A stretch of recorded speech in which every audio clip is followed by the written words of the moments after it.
रात को मैं गहरी नींद में था जब मुझे लगा कि कोई मुझे जगाने की कोशिश कर रहा है। जब मैंने आंख खोली तो मेरी बड़ी बहन बिस्तर के पास खड़ी थी। मैं तुरंत उठकर बैठ गया। मेरे मन में सबसे पहला ख्याल यही आया कि जीजाजी जरूर कुछ हुआ होगा जो रात के इस समय मुझे जगाने आई हैं। और जैसे ही मैंने उनसे पूछा कि क्या हुआ तो उन्होंने तुरंत अपना हाथ मुंह पर रख लिया और मुझे चुप रहने का इशारा किया। मुझे हैरानी हुई कि वो रात के इस वक्त मुझे जगाने आई है और मुझे ऐसे चुप रहना पड़ रहा है। मुझसे क्यों बात कर रही हो? और फिर जब मैंने कुछ दिन पहले हुई न्यूज़ पर गौर किया तो मुझे लगा कि शायद घर में कुछ गुस्सा है कि मैं ऐसा क्यों कर रही हूँ। और जब मैंने इशारों में पूछा कि क्या बात है तो उसने मुझे बताया कि ये मुझे परेशान करने के लिए काफी था। मेरी बहन चाहती थी कि मैं उसके कमरे में जाऊं और उसके पति के साथ बैठूं और उसकी जगह सोऊं। मैंने उससे पूछा कि वह ऐसा क्यों चाहेगी और मैं उसके पति के साथ कैसे सो सकती हूं, लेकिन वह अनुरोध करने लगी कि मैं 1 घंटे वहां रहूं और वापस आ जाऊं। फिर मैं वहां से चली जाऊंगी और किसी को पता भी नहीं चलेगा। लेकिन मुझे डर था कि अगर मेरे जीजा को पता चल गया तो वह एक दिन हम दोनों बहनों को घर से बाहर निकाल देगा और मैं उसकी पत्नी की जगह किसी और आदमी से कैसे शादी कर सकती हूँ। तो शक्ति थी, लेकिन मेरी बहन मेरे लिए बहुत मेहनत कर रही थी और उसका मुझ पर बहुत एहसान था। इसीलिए मैं चुपचाप उसके पीछे गया और उसके कमरे में जाकर कोने में बैठ गया और सो गया। और फिर कुछ देर बाद मेरी बहन फिर से आई और मुझे जगाकर अपने बिस्तर पर ले गई। कमरे में मैं अपने कमरे में चला गया, लेकिन मेरा ध्यान बहन की हरकतों पर था। उसने मुझे रात को क्यों भेजा और वो खुद कहाँ थी? जब मैं सुबह डांस करने के लिए उठा तो मेरे जीजाजी घर पर थे और मुझे उन दोनों में कोई फर्क महसूस नहीं हो रहा था। उन्हें कुछ पता है। मैं जीजाजी के घर से निकलने का इंतजार कर रहा था ताकि मैं अपनी बहन से पूछ सकूं कि यह सब क्या है। यह जानने के बाद जब मैंने अपनी बहन से पूछा कि यह क्या क्रम है, तुम रात को कहाँ गई थी, तो वह मेरे सवाल पर भाग गई। जाकर बोली कि मैं तो रात को अस्पताल में अपनी सहेली के पास थी। मुझे उसकी बातों से हैरानी हुई कि अगर किसी दोस्त के साथ अस्पताल जाती तो अच्छी बात थी और मैं अपने जीजा को पीटकर भगा सकती थी। और मैंने यही बात अपनी बहन से भी कही। मेरी एक दोस्त, तुम्हारे जीजा को वो ज्यादा पसंद नहीं है क्योंकि वो लड़की अकेली रहती है और उसकी शादी भी नहीं हुई है। सबको लगता है कि जो लड़कियां अकेले रहती हैं वो दूसरे दर्जे का किरदार होती हैं, लेकिन ऐसा नहीं था। वो पारंपरिक मर्दों की तरह सोचती थी।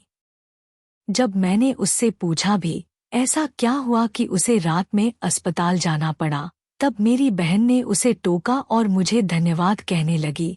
तुमने रात में मुझसे मेरा बच्चा ले लिया। मैं भी भूल गई थी कि मैंने एक अच्छा काम किया था। लेकिन कुछ दिन बीत गए थे और फिर एक रात मेरी बहन मुझे जगाने आई और उसने मेरे कमरे में जाने को कहा और सोनी से कहा कि वो अपनी दोस्त के साथ जा रही है। उसने हाँ कहा। मैंने बहुत पूछा कि वह किस अस्पताल जा रही है, तुम क्यों जा रही हो, ताकि मैं जान सकूं, लेकिन मेरी बहन ने मुझे कुछ नहीं बताया। मेरे कमरे में भेज दिया और मुझे घर से बाहर निकाल दिया। मुझे लगा कि कुछ गड़बड़ है क्योंकि मेरी बहन कुछ गलत कर रही थी। मैं रात को अस्पताल में थी, मेरी जान को क्या पड़ी है। मैं करीब 4 घंटे बाद आई और वो 4 घंटे मैंने धूप में चिपके हुए बिताए। जब भी मेरे जीजाजी कोई करवट लेते तो मुझे लगता कि अब मेरा राज खुल जाएगा, लेकिन ऐसा नहीं हुआ। मैंने अपने दिल में पक्का फैसला कर लिया कि अब मैं अपनी बहन की बात कभी नहीं मानूंगी और अगर ऐसा कुछ हुआ तो मैं अपने जीजाजी को सब सच बता दूंगी, क्योंकि उन्हें सब पता होना चाहिए। मेरी बहन ने मेरे सारे सवालों के जवाब दिए और ऐसे ही आगे बढ़ती रही तो मैं उसके कमरे में जाकर सो जाऊं, और मैंने सस्ते में मना कर दिया और उसे धमकी भी दी मैं जीजाजी को सब बता दूंगी। लेकिन उन्होंने कहा कि ठीक है, अगर तुमने सब बता दिया तो मैं तुम्हें वापस भेज दूंगा और यहाँ नहीं रखूंगा, क्योंकि मैं यहाँ किसी को रहने नहीं दूंगा। मेरी जिंदगी का सवाल था, इसीलिए मैं ना चाहते हुए भी उनके बिस्तर पर जाकर सो गई। मेरा दिमाग सोचने लगा कि जंग की वजह से झगड़ा हुआ है। ठीक है, अगर ये बात बाहर आ गई तो इसका असर मुझ पर भी पड़ेगा। मुझे क्या करना चाहिए? जीजाजी को बताऊं या फिर चुपचाप इंतजार करूं? मैं छत की तरफ देखते हुए सोच रही थी कि मुझे महसूस होना चाहिए कि मेरे जीजाजी मेरी तरफ घूमे। मैंने जल्दी से उनकी आंखों पर पट्टी बांध दी ताकि उन्हें ये ना लगे कि मैं जाग रही हूँ, और उनकी तरफ घूम गई। लेकिन शायद उन्हें ये एहसास हो गया था कि मैं उनकी पत्नी नहीं बल्कि साली हूँ। इसीलिए उसने अपनी पत्नी और मुझे अपने तरीके से बहकाया था। मेरा नाम दीपिका संगीत है। उसकी शादी शहर में हुई थी और वह अपने पति के शहर में रहती थी। जब मैंने मैट्रिक की परीक्षा पास की तो मैं पास के कॉलेज में एडमिशन लेने वाली थी। मैंने फॉर्म इसलिए भरा क्योंकि हमारे गांव की लड़कियां एक ही जाति की थीं, लेकिन मेरी बहन ने मुझे मना लिया कि वह मेरा एडमिशन बड़े शहर में करवा देगी। अब उन्होंने खुद ही मेरे सारे डॉक्यूमेंट लेकर अपने शहर के कॉलेज में जमा करवा दिए और जब मेरा एडमिशन हो गया, जब गए तो उन्होंने खुद ही फीस ली और कहा कि ये मेरे घर के पास है, तुम मेरे साथ ही रहोगे। इसीलिए पता नहीं मेरी बहन ने अपने पति और पिताजी को कैसे मना लिया। मैं खुश थी कि मुझे एक बड़े शहर के कॉलेज में एडमिशन मिल गया। अब मुझे पढ़ने का मौका मिल रहा है। अब मैं गांव छोड़कर शहर आ गया। मुझे यहाँ आए हुए ज्यादा समय नहीं हुआ था, लेकिन मेरी बहन हर कदम पर मेरा साथ देती थी। मेरी बहन ऐसे ही सारे काम करती थी और इसी तरह उसके कई एहसान मुझ पर भी होते थे, और वैसे भी मैं अपनी बड़ी बहन थी, इसलिए उसकी हर बात मानती थी। सब कुछ ठीक चल रहा था जब पहली बार कॉलेज में छुट्टियां हुई और मैं बहुत खुश था कि मैं अपने गांव जाऊंगा और अपने दोस्तों से मिलूंगा। लेकिन दीदी ने मुझे ज्यादा दिन गांव में रहने नहीं दिया। तुम शहर में रहो और अपनी पढ़ाई पर ध्यान दो। वो यही कहती थी कि पापा भी हमेशा उसका साथ देते थे। मुझे लगा कि वह मेरा ख्याल रखती है, इसीलिए इतना ख्याल रखती है क्योंकि वह खुद भी छोटे शहर के कॉलेज से पढ़ी थी और शायद वह चाहती थी कि उसकी बहन अच्छे से पढ़ाई करे और गांव में सबसे आगे रहे। लेकिन मुझे नहीं पता था कि मेरी बहन के मन में क्या चल रहा था। मेरी कुछ छुट्टियां बची हुई थी और मैं गांव से लौट रहा था। मेरे जीजाजी भी मुझे घर का ही हिस्सा मानने लगे थे, इसीलिए उनको भी मेरी आदत सी होने लगी थी। इसीलिए वो भी मेरे वापस आने से बहुत खुश थे और मैं दिन में ही गांव से वापस आ गया था। थकान की वजह से मैं जल्दी सो गया था। जब मेरी बहन रात को मेरे कमरे में थी तो मैं आया और उसने चुपके से मुझसे कहा कि उसके कमरे में जाकर सोनी को बता देना। जब मैंने उससे पूछा तो उसने कहा कि मेरी सहेली को अस्पताल जाना है। उसने मेरी मदद की थी। ये बात सच है कि तुम्हारे जीजाजी उसे पसंद नहीं करते, इसलिए अगर तुम जाकर सो जाओ, उन्हें पता नहीं चलेगा कि मैं यह कर रहा हूँ। वह बात से बेपरवाह हो गया पर उसे छोड़ने का ख्याल नहीं आया। पर मुझे क्या पता था कि एक बार उसने मेरी माँ से कह दिया कि मैंने अपने लिए क्या मुसीबत खड़ी कर ली है, और यह बात मुझ पर क्या मुसीबत लाएगी या मुझे नहीं पता था कि वह बात सुन लेगा। एक हफ्ते के बाद फिर से मेरी बहन कमरे में गई और सोनी से कहने लगी कि मैंने उससे बहुत बहस की है, लेकिन आखिर में मुझे उसकी बात माननी पड़ी। और जब ऐसा 2-3 बार हुआ तो मैंने भी बहस करना बंद कर दिया था और जब भी वो उठती तो चुपचाप अपने कमरे में जाकर सो जाता। लेकिन एक दिन मुझे ऐसा लगा जैसे मेरा जीजा जाग रहा है और उसे पता चल गया है कि बिस्तर पर उसके साथ उसकी पत्नी नहीं बल्कि साली है।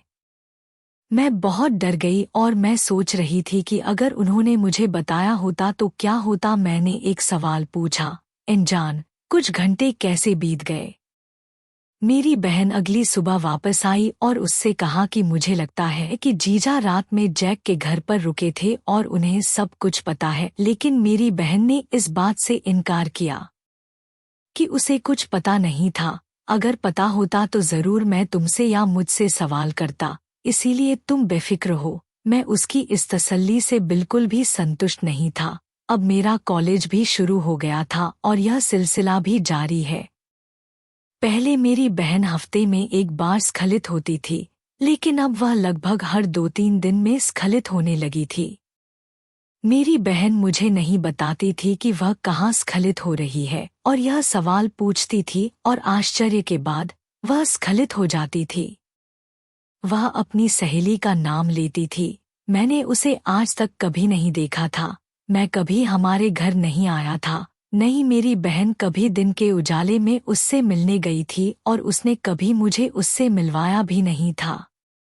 मैं अपना दिमाग खो रहा था और मुझे पूरा यकीन था कि वो जो भी कर रही है वो मेरे जीजा जी ही है। आप जानते ही हो, लेकिन मेरी बहन माँ नहीं थी और ना ही कुछ बता रही थी। मैंने सोच लिया था कि उसके सामने बात खोलने से पहले मुझे पूरी सच्चाई जाननी पड़ेगी, इसीलिए मैंने प्लानिंग करके 3 दिन तक रखा और रात के बहाने से मैंने जान को अपने कमरे में रहने को नहीं कहा था। इसीलिए मुझे यकीन था कि वो आज रात जरूर रुकेगी। इसीलिए जब मेरी बहन ने मुझे रात में जगाया तो मैं बिना कुछ कहे चुपचाप कमरे में चली गई और बिस्तर पर लेट गई। जब उसने देखा कि मैं लेटी हुई हूँ तो भी घबरा गई और घर से बाहर निकल गई, लेकिन मैंने पहले से ही प्लान बना रखा था, इसलिए मैं बिस्तर से उठी और उसके पीछे पीछे नरम कदमों से घर से बाहर निकल गई। मुझे ये सब करने से डर लग रहा था, पर मेरा दिमाग मुझे मना कर रहा था।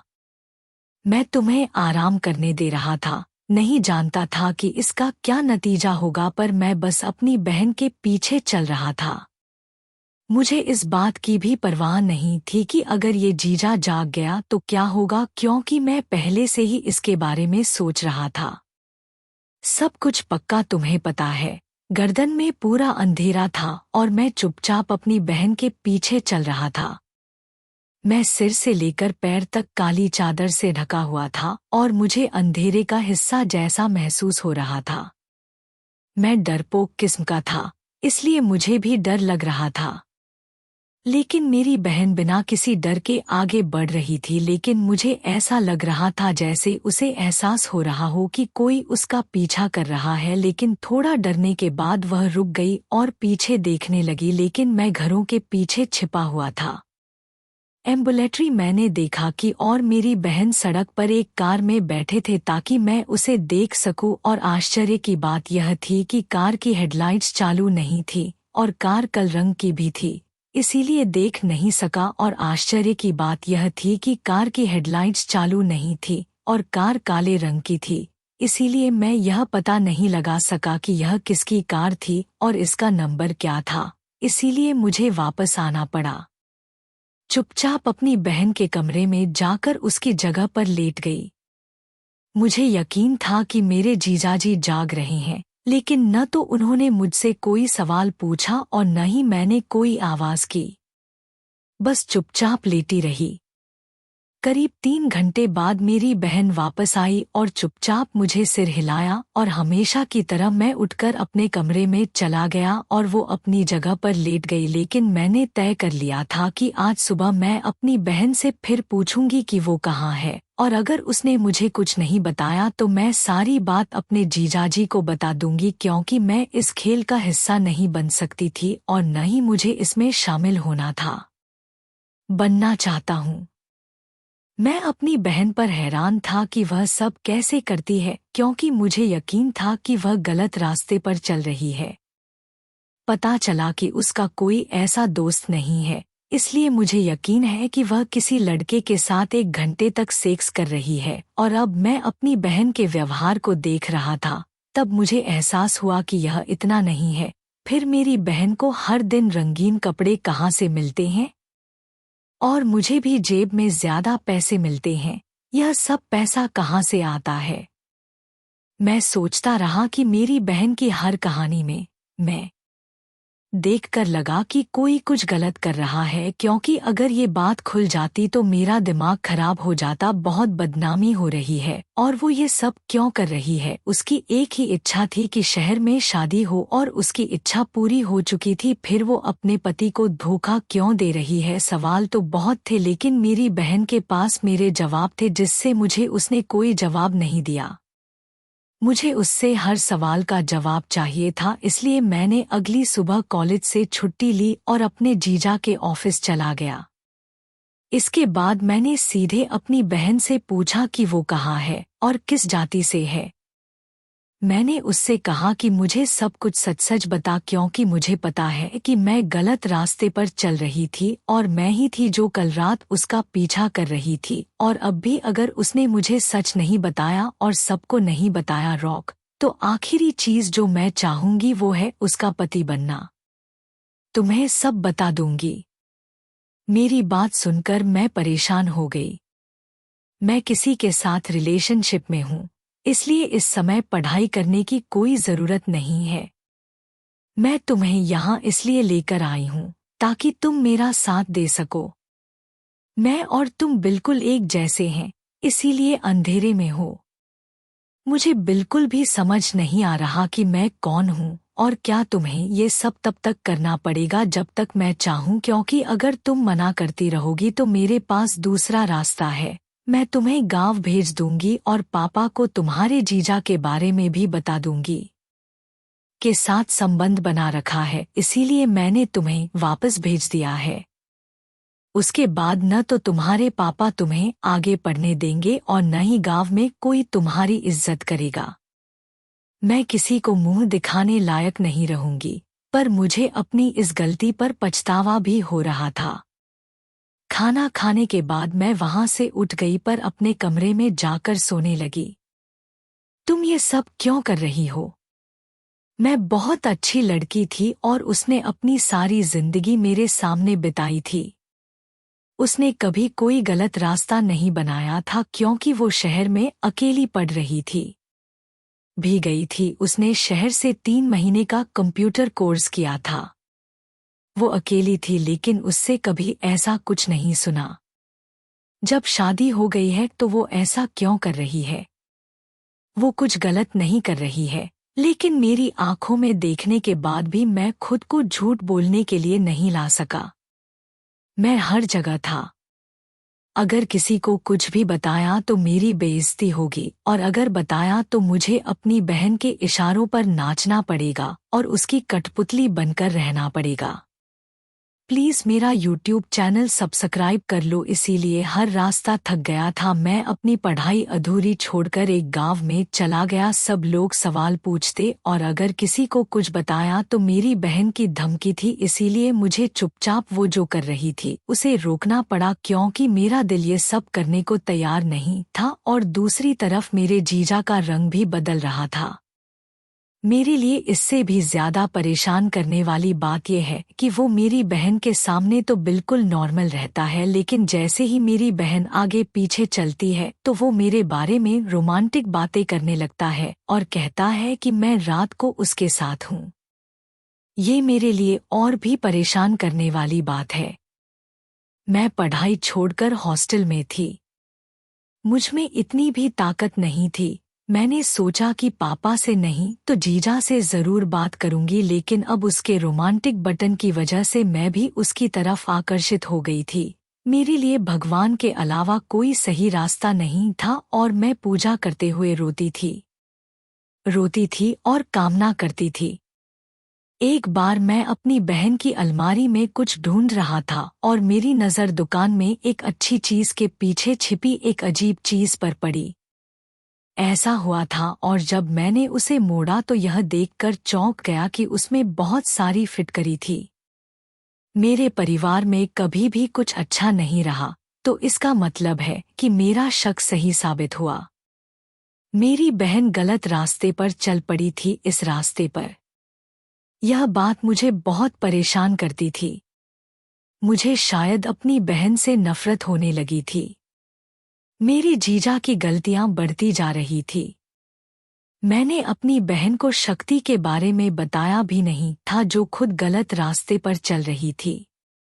वह मेरी मदद कैसे कर सकती थी?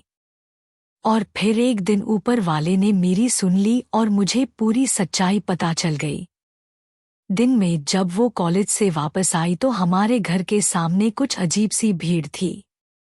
मुझे लगा कि कुछ अनहोनी होने वाली है। भीड़ को हटाकर जब मैं अंदर पहुंचा तो सामने का नजारा देखा। सामने एक बहुत ही बेकार ईंट थी। मेरे जीजा मरे पड़े थे और मेरी बहन वहीं बैठी रो रही थी पर कुछ बोल नहीं रही थी।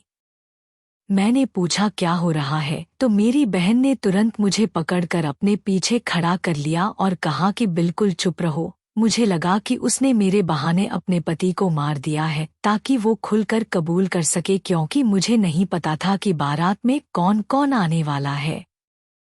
जब मैंने ये बात अपनी बहन को बताई तो उसने मुझे जीजा के संस्कार के लिए चुप रहने को कहा। वे उसे ले गए और फिर जब भीड़ छंट गई तो मुझे अपनी बहन पर गुस्सा आने लगा। कम से कम तुम्हें अपने पति को तो नहीं मारना चाहिए था। उसने कौन सा गुनाह किया है? अगर वह तुम्हारे लिए कांटा था तो तुम्हें उसे तलाक देने का हक था, लेकिन वह एक निर्दोष व्यक्ति था। ऐसा मानना बिल्कुल भी अच्छी बात नहीं थी। कृपया मेरे YouTube चैनल को सब्सक्राइब करें। अगर वीडियो पसंद आए तो मेरे चैनल को सब्सक्राइब करें। भोले मत बनो। मेरी बहन ने कहा कि मैं कैसे निर्दोष हूं।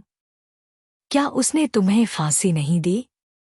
इस पर मैंने सिर झुकाकर कहा। जब मैं वहां